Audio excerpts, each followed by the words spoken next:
하나님의 말씀은 사무엘하 16장 1절에서 4절 말씀입니다. 다윗이 마루턱을 조금 지나니 무비보셋의 종 시바가 안장 지은 두 나귀의 떡 200개와 건포도 100송이와 여름 과일 100개와 포도주 한 가죽 부대를 싣고 다윗을 맞는지라. 왕이 시바에게 이르되 내가 무슨 뜻으로 이것을 가져왔느냐 하니 시바가 이르되 나귀는 왕의 가족들이 타게 하고 떡과 과일은 청년들이 먹게 하고 포도주는 들에서 피곤한 자들에게 마시게 하려 함이니이다.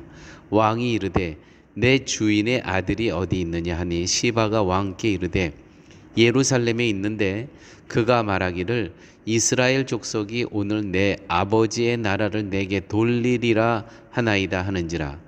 왕이 시바에게 이르되 무비보셋에게 있는 것이 다 내 것이니라 하니라. 시바가 이르되 내가 절하나이다.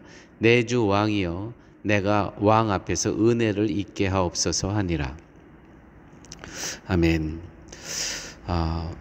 요한복음 9장에 보면 이런 말씀이 있습니다. 랍비여 이 사람이 소경으로 난 것이 네 죄로 인함이 오니이까 자기 오니이까 그 부모 오니이까. 즉 소경이 날 때부터 소경된 것은 자신들과는 전혀 상관이 없는 것으로 여기고 질문하는 겁니다. 그들의 관심은 다만 소경이라는 불행을 안고 태어난 소경의 운명에 대한 것이었을 뿐입니다. 예수님은 그렇게 질문하는 이 이스라엘 사람들에게 이 사람이나 그 부모가 죄를 범한 것이 아니라 그에게서 하나님의 하시는 일을 나타내고자 하심이니라. 요한복음 9장 3절의 말씀입니다. 세상은 타인이 위기에 처하게 될 때 그 위기를 이용하여 어떤 이익을 얻어낼 것인가를 궁리합니다. 타인의 위기는 아픔은 그의 문제일 뿐 나와는 아무 상관이 없다고 여깁니다. 하나님의 가르침이 위기를 당한 그 사람만을 향한 것이겠습니까? 정말 하나님께서는 이 위기를 당하고 아픔을 당한 지금 이 사람에게 그 사람의 모든 죄에 대한 대가를 가르치기 위해서 모든 상황을 만드시는 겁니까? 결국 이러한 하나님의 일을 아는 정도라면 날 때부터 소경된 사람의 고통과 어려움에서 자신을 향한 하나님의 가르침과 말씀하심은 과연 무엇인가? 그 상황에서 그것을 가르침을 듣고 그 말씀을 깨우치고 보아야 된다는 것이죠. 그래서 성경은요, 모든 성도에게 성경에 나오는 말씀은 나를 향한 하나님의 말씀으로 여겨야 되는 것입니다. 그런데 사람들은 어떠한 사람이 어려움을 당하면 나와는 관계없는 저 사람에게 무슨 죄가 있을 것이다. 저 가정에 저 부모에 무슨 죄가 있을 것이다. 나하고는 전혀 관계를 맺지를 못한다는 것이죠. 예수님께서 이 사람이나 그 부모가 죄를 범한 것이 아니라 이 소경된 그 모습을 보면서 그에게서 이 상황 가운데 하나님의 하시는 일을 나타내고자 하심이니라 말씀하십니다. 자, 오늘 본문을 한번 볼까요? 1절에 이제 시바라는 사람이 등장을 하죠. 이 시바는 본래 사울의 사환이었습니다. 종이었습니다. 사울이 죽은 후에 이 다윗이 무비보셋의 집을 관리하도록 한 사람이 바로 이 시바입니다. 무비보셋은 누굽니까? 요나단의 아들이죠. 다시 말해서 사울의 손자가 무비보셋입니다. 이 나라가 사울의 나라가 망하지 않았다면 무비보셋은 지금 사울의 손자이기 때문에 왕이 될 사람입니다. 그 왕이 될 그 무비보셋의 지금 그 종으로 있는 사람이 바로 이 시바라는 사람이죠. 그런 그가 나귀와 식량을 가지고 다윗 앞에 나타납니다. 시바에게 다윗은 내가 무슨 뜻으로 이것을 가져왔느냐? 다윗은 이렇게 묻습니다. 이 많은 음식을 갖고 오고 나귀를 가져왔습니다. 이 느닷없이 이것을 갖고 온 이 사람에게 이것을 무슨 뜻으로 나에게 가져왔느냐. 그러자 시바는 모두가 다윗을 위하여 많은 식량을 가져왔다고 얘기를 합니다. 또 이 나귀는 당신이 타야 할 나귀라고 하면서 다윗은 다시 묻습니다. 내 주인의 아들이 어디 있느냐. 내 주인이라는 것은 지금 사울 옛날 왕, 그 아들은 바로 요나단, 그 아들 무비보셋을 이야기하는 것이죠. 이 무비보셋은 어디 있느냐. 시바는 이스라엘 백성이 자신의 아비의 나라, 즉 요나단의 나라를 되찾아 내게 줄 것이라는 그러한 그 이야기를 하고 있다는 것입니다. 무비보셋이 이제 다윗도 떠나갔기 때문에 이 나라는 옛날 나의 할아버지의 나라, 나의 아버지의 나라, 그러니 손자고 아들인 나의 땅을 내가 다시 복원해야 될 것이라고 이렇게 이야기를 하고 있다는 것입니다.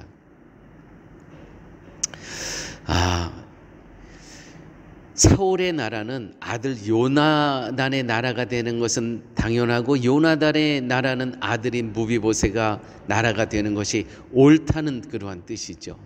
이것이 무비보셋이 이렇게 얘기하고 있다는 것입니다. 그러나 시바의 이 말은 거짓말을 하고 있음을 다윗은 눈치채지 못합니다. 사무엘하 19장 24절에 보면 이제 우리가 한 3장을 앞으로 가게 되면 무비보셋은 이렇게 다윗을 반역한 생각은 조금도 없었고요. 다윗이 떠난 후 다윗이 돌아오는 날까지 발도 씻지 않고 수염도 깎지 않고 옷을 빨지도 않고 다윗을 기다리고 있었다고 얘기합니다. 이 다윗을 향한 얼마나 이 무비보셋의 충정을 보여주는 말입니까? 결국 시바는 거짓으로 무비보셋의 위기를 참소합니다. 이용하고 있다는 것이죠. 그러므로 성도 여러분, 타인의 위기는 내 이익을 위해 이용할 기회가 되는 것이 아니라 나에게 하나님께서 말씀하시기 위해 타인을 내 앞에 세우셨다는 것을 우리는 잊으시면 안 됩니다. 우리는 남의 위기를 나의 기회로 이용하고 악용하는 경우가 얼마나 많이 있는지 모릅니다. 이 시바라는 바로 이 사람이 바로 그런 사람입니다. 이 무비보셋의 위기, 이것을 지금 이용하고 있다는 것이죠. 또한 시바는 다윗의 위기를 또한 이용을 합니다. 어떤 위기입니까? 지금 이 도망자의 이 위기, 왜냐하면 이 도망하면서 이동해야 될 그러한 나귀도 필요하죠. 먹을 것도 필요하죠. 그러니까 이 위기를 이용하기 위해서 먹을 것과 나귀를 갖고 와서 거짓말로 이제 그 상황을 악용을 하고 있다는 것이죠. 이렇게 이 나귀와 먹을 것을 갖다 주면 자기를 신뢰하고 신임하게 될 것이라는 것이죠. 그래서 결국 다윗은 이 시바의 이야기를 그대로 믿고 그 모든 땅을 무비보셋이 누려야 될, 가져야 될 그 땅을 여기서 이 시바에게 다 줍니다. 그래, 이거 다 그 무비보셋이 땅이 아니라, 글로 갈 곳이 아니라 이제 내가 돌아가게 되면 이거 다 네 땅이다라고 이야기를 합니다. 참 다윗이 얼마나 실수를 하고 있는지 모르겠습니다.